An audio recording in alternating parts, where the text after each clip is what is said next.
Perang Salib adalah salah satu peristiwa paling dramatis dan berpengaruh dalam sejarah abad pertengahan, yang tidak hanya melibatkan bentrokan militer antara dunia Kristen Eropa dan kekuatan Muslim di Timur Tengah, tetapi juga mencerminkan persimpangan kompleks antara agama, politik, dan budaya, berlangsung selama hampir 2 abad. Perang ini lebih dari sekadar upaya militer untuk menguasai wilayah suci, tapi Perang Salib juga mewakili dinamika perubahan dalam masyarakat Eropa, di mana ambisi, spiritual, kekuasaan politik, dan keuntungan ekonomi saling diperebutkan. Perang Salib tidak hanya membentuk ulang geopolitik kawasan Timur Tengah, tetapi juga meninggalkan jejak yang mendalam dalam sejarah hubungan antara Timur dan Barat, yang masih terasa hingga hari ini.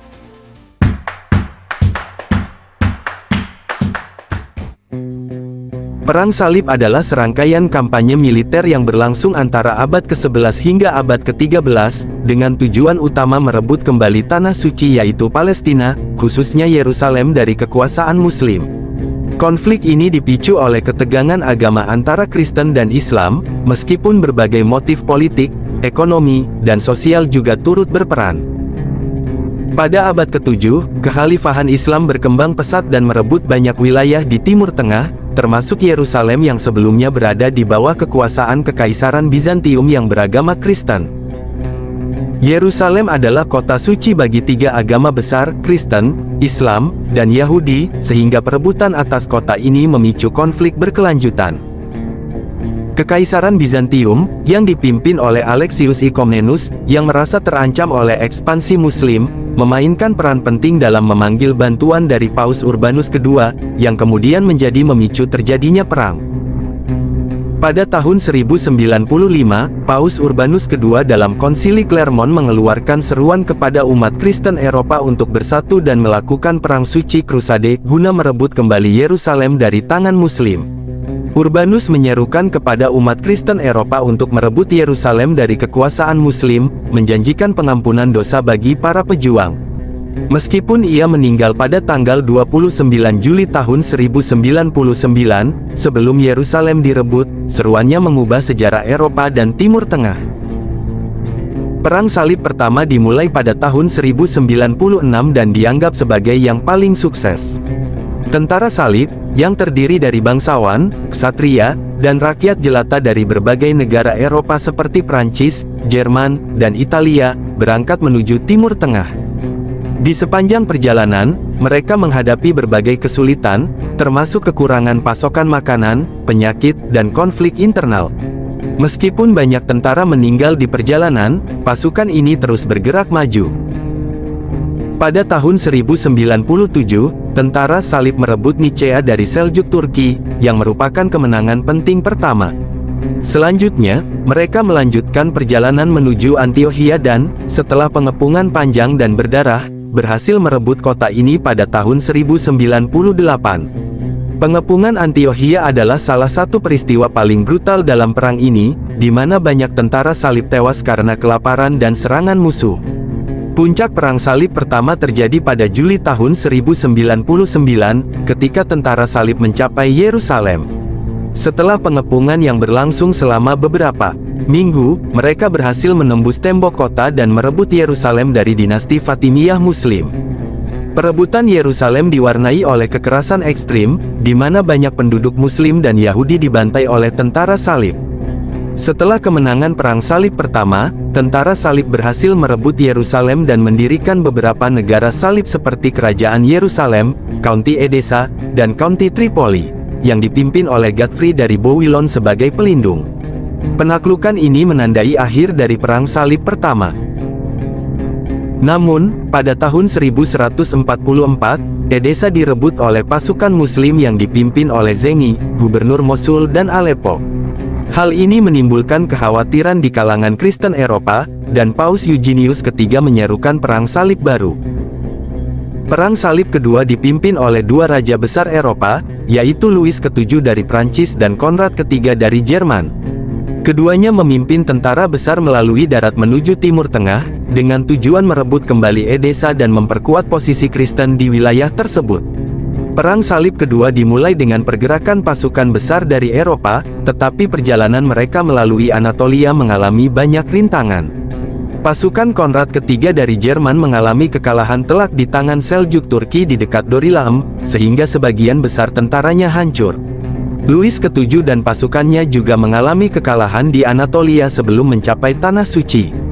Di Tanah Suci, tujuan utama untuk merebut kembali Edessa tidak tercapai. Sebagai gantinya, para pemimpin salib mengalihkan perhatian mereka ke Damaskus, sebuah kota penting yang strategis. Namun, pengepungan Damaskus pada tahun 1148 gagal karena perselisihan di antara para pemimpin salib dan koordinasi yang buruk. Perang Salib Kedua dianggap sebagai kegagalan besar bagi pihak Kristen. Mereka tidak hanya gagal merebut Edessa kembali, tetapi juga kehilangan banyak sumber daya dan tentara. Kekalahan ini memperkuat posisi Muslim di Timur Tengah, terutama dengan kemunculan figur seperti Nur ad-Din, yang kemudian memainkan peran penting dalam Perang Salib selanjutnya. Pada tahun 1187, Salahuddin berhasil merebut Yerusalem dalam pertempuran Hattin setelah mengalahkan tentara Kristen yang dipimpin oleh Guy dari Lusignan, Raja Yerusalem. Kemenangan ini mengakhiri hampir 90 tahun kekuasaan Kristen di kota suci tersebut sejak Perang Salib pertama. Berita jatuhnya Yerusalem mengejutkan Eropa, dan Paus Gregorius ke-8 menyerukan Perang Salib baru untuk merebut kembali kota itu. Perang Salib ketiga adalah ekspedisi militer yang dilakukan oleh kekuatan Kristen Eropa untuk merebut kembali Yerusalem dari kekuasaan Muslim yang dipimpin oleh Salahuddin Alayubi, Saladin. Perang ini terkenal karena keterlibatan tokoh-tokoh besar dari Eropa, seperti Raja Richard pertama dari Inggris, Kaisar Friedrich Barbarossa dari Kekaisaran Romawi Suci, dan Raja Filipe II dari Prancis. Friedrich pertama memulai ekspedisinya dengan tentara besar melalui jalur darat menuju Anatolia. Namun, ekspedisi ini berakhir tragis ketika Friedrich tenggelam saat menyeberangi sungai. Kematian mendadaknya melemahkan moral tentaranya, dan sebagian besar dari mereka mundur ke Eropa. Setelah Friedrich meninggal, perang ini terutama dipimpin oleh Richard pertama dan Filipe II. Keduanya memilih jalur laut menuju Tanah Suci dan tiba di kota Acre pada tahun 1191. Mereka berhasil merebut kembali Acre setelah pengepungan yang panjang, meskipun terdapat ketegangan di antara kedua pemimpin ini. Setelah pengepungan Acre, Filipe II kembali ke Prancis, meninggalkan Richard untuk melanjutkan perang sendirian. Richard menunjukkan keterampilan militernya dalam beberapa pertempuran, termasuk pertempuran Arsuf, di mana ia berhasil mengalahkan Salahuddin. Meski Richard memenangkan beberapa pertempuran, ia tidak mampu merebut kembali Yerusalem. Kedua pihak mengalami kelelahan akibat perang panjang, dan Richard akhirnya bernegosiasi dengan Salahuddin. Pada tahun 1192, Richard dan Salahuddin menyepakati perjanjian Ramla, yang mengakhiri Perang Salib ketiga. Berdasarkan perjanjian ini, Yerusalem tetap berada di bawah kendali Muslim, tetapi umat Kristen diizinkan untuk berziarah ke kota suci tersebut tanpa gangguan. Wilayah pesisir dari Java hingga Tirus tetap berada di bawah kendali Kristen. Meskipun Perang Salib ketiga tidak berhasil merebut Yerusalem, perang ini dianggap sebagai keberhasilan parsial karena kembalinya beberapa wilayah penting ke kendali Kristen dan tercapainya kesepakatan untuk ziarah.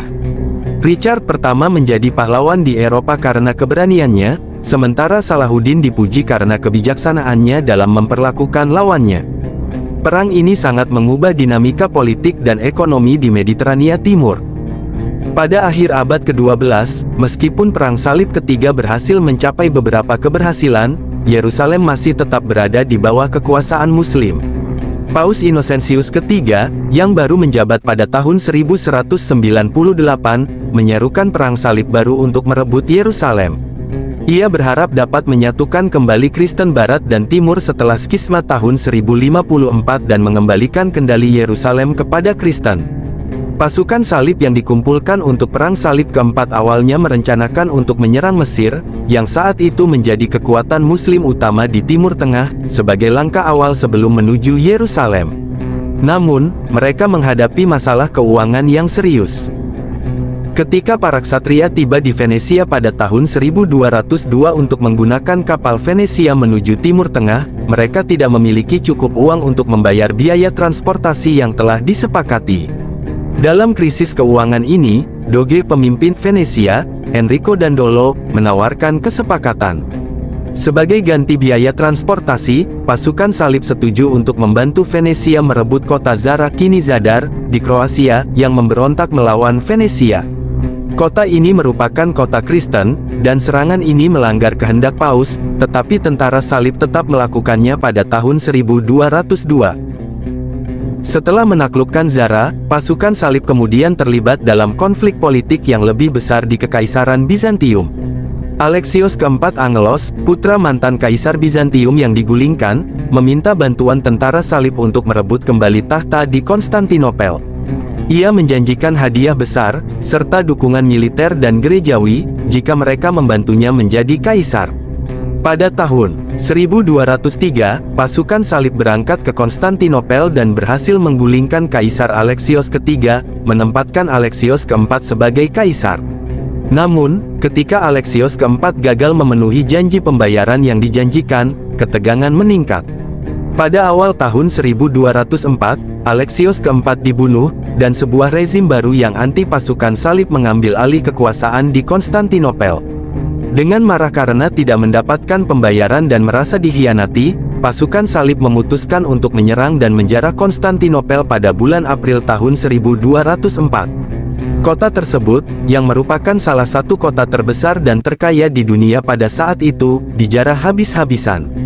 Pasukan salib menjarah gereja-gereja, istana, dan rumah-rumah, membawa harta karun yang luar biasa kembali ke Eropa. Setelah penaklukan Konstantinopel, para pemimpin salib mendirikan Kekaisaran Latin Konstantinopel tahun 1204 sampai tahun 1261, yang menggantikan Kekaisaran Bizantium selama beberapa dekade, meskipun dengan kekuasaan yang jauh lebih lemah dan terus-menerus diganggu oleh pemberontakan dan serangan. Kekaisaran Bizantium terpecah menjadi beberapa kerajaan kecil yang bersaing, termasuk Kekaisaran Nicea, Trebizond, dan Epirus. Bizantium akhirnya berhasil merebut kembali Konstantinopel pada tahun 1261, tetapi kerajaannya tidak pernah sepenuhnya pulih dari kehancuran yang disebabkan oleh Perang Salib Keempat. Perang Salib Keempat juga membuat Venesia memperoleh kekuasaan ekonomi dan politik yang signifikan di wilayah Mediterania Timur. Venesia mendapatkan kendali atas banyak pelabuhan penting, pulau-pulau, dan rute perdagangan yang memperkaya negara kota tersebut. Penjarahan Konstantinopel oleh tentara salib Kristen Latin memperburuk perpecahan antara Gereja Katolik Roma dan Gereja Ortodoks Timur. Luka-luka yang ditinggalkan oleh Perang Salib Keempat tetap menjadi sumber ketegangan antara kedua belah pihak selama berabad-abad. Perang Salib Keempat tidak pernah mencapai tujuan utamanya, yaitu merebut kembali Yerusalem. Sebaliknya, perang ini meninggalkan warisan kehancuran, perselisihan, dan kebingungan, terutama bagi Kekaisaran Bizantium. Perang ini lebih diingat sebagai simbol penyimpangan perang salib dari tujuan awalnya dan penekanan pada ambisi politik dan ekonomi. Setelah Perang Salib Keempat, ada beberapa perang salib lagi, termasuk Perang Salib Kelima tahun 1217 sampai tahun 1221 yang berusaha merebut Mesir, serta Perang Salib Ketujuh pada tahun 1248 sampai tahun 1254 yang dipimpin oleh Raja Louis ke-9 dari Prancis. Namun, semua perang ini berakhir dengan kegagalan. Perang salib secara resmi berakhir pada abad ke-13, dengan jatuhnya kota-kota salib terakhir di Timur Tengah pada tahun 1291. Setelah itu, wilayah-wilayah ini sepenuhnya kembali ke kekuasaan Muslim, dan upaya-upaya militer Eropa untuk merebutnya dihentikan. Warisan perang salib terus bergema selama berabad-abad setelahnya.